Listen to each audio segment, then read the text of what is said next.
Hello student, welcome back to my channel. Amendment series में इस video में हम लोग 76 से लेके 88th अमेंडमेंट तक पढ़ेंगे। अब जैसे पिछले पार्ट में जो है हम लोग जो कुछ अमेंडमेंट्स पढ़े थे उसमें से आपका कुछ कुछ इंपॉर्टेंट अमेंडमेंट्स था, जैसे कि आपका 73rd था, 74th था। तो आप लोगों को कमेंट सेक्शन में जाके बताना है कि 73rd और 74th अमेंडमेंट में क्या प्रोविजन था। तो चलिए हम लोग यहाँ पे फटाफट देख लेते हैं कि 76 से लेके 80 तक कौन कौन से अमेंडमेंट्स है, उसमें कौन इंपॉर्टेंट है कौन नहीं है।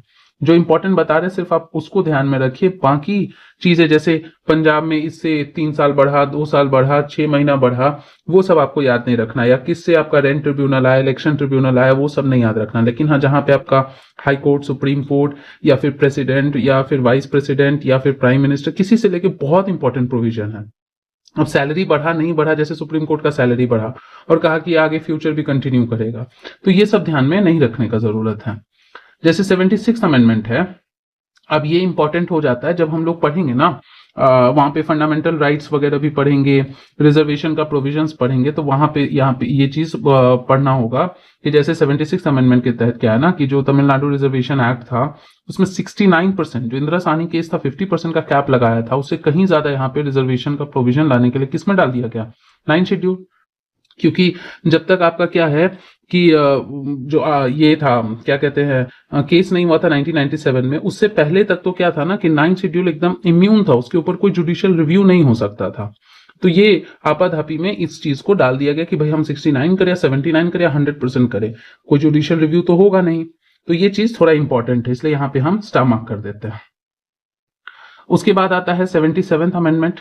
ये भी आपको फंडामेंटल राइट्स में पढ़ना पड़ेगा and this is also important, क्योंकि यहां पे क्या कहा गया कि जो प्रमोशंस होगा ना जॉब में, उसमें भी एससीज के लिए एसटीज के लिए जो है रिजर्वेशन का प्रोविजन होगा। तो ये भी आपको ध्यान में रखना। और फिर जब हम लोग आर्टिकल 16 पढ़ेंगे ना, तो वहां पे आपका 16 का जो है 4 का पार्ट ए आएगा, 4 का पार्ट बी आएगा, तो वहां पे इसका डिटेल डिस्कशन चलेगा। 78th अमेंडमेंट कोई खास इंपॉर्टेंट नहीं है, अगेन वही चीज है आपका कि 27 लैंड रिफॉर्म्स और ऐड किए गए। और अब जो है देखो क्या है, बताए थे ना शुरू से ही कि टोटल जो है वो आपका एंट्री नंबर 284 है, लेकिन टोटल अमाउंट आपका कितना है 282, क्योंकि बीच में से कुछ चीजें और गायब भी हुई। 79, तो 79th भी जो है वही सेम बात कह रहा है, हर 10-10 साल के लिए जो आगे नहीं बढ़ाया जाता था SC ST के रिजर्वेशन की बात हो रही है, अब 2010 तक कर दिया गया।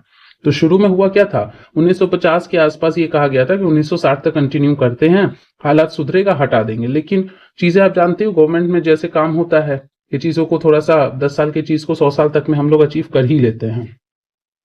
नेक्स्ट उसके बाद आता है 80th अमेंडमेंट। तो 80th अमेंडमेंट भी कुछ खास इंपॉर्टेंट नहीं है, ये यहाँ पे वही कह रहा है ना कि सेंटर और स्टेट में जो ऑल्टरनेटिव तरीका है डिवोल्यूशन का, मतलब रेवेन्यू का, कि कैसे डिस्ट्रीब्यूशन होगा, उसकी बात कर रहा है। और ये किसके बेसिस पे था, 10th फाइनेंस कमीशन। तो जब फाइनेंस कमीशन पढ़ेंगे ना आर्टिकल 280 के तहत, तो वहां पे हम लोग बस ये फाइनेंस कमीशन याद कर लेंगे। 10th वाले ने जो है ना तरीका बताया कि कुछ और भी मेथड हो सकता है आपके फाइनेंसेस को डिस्ट्रीब्यूट करने का सेंटर और स्टेट के बीच में।